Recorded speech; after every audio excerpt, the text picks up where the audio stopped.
In John chapter 20, we see that Mary Magdalene had gone to the tomb and found it empty.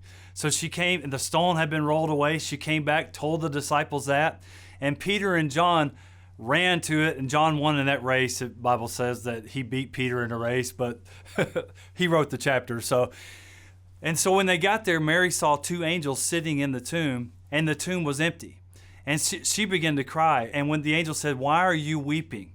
And she turned around, and there's Jesus, and she recognized Jesus. Well, that's the first appearance of Jesus since the tomb had been rolled away. Then he appeared a couple more times to the disciples where he just showed up in the room even though the doors were closed.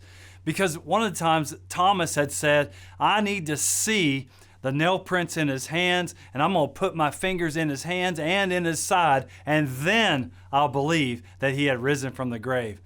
Well, Jesus went on to say, "Blessed are those who have not seen, yet still believe." Aren't you so glad that the tomb has been rolled away and that Jesus has risen from the grave, defeated death, hell, and the grave, and we stand victorious with him this day? And you are blessed because you believe on Jesus, and yet you haven't seen him, although we see him every day in the creation that he's made, in the peace we see, in the joy and the love that we see in our own lives and in the lives of others. But I'm so thankful that he's risen from the grave, and you are blessed today for believing in him. Hey, we call you blessed. And remember, all things are possible to him who believes.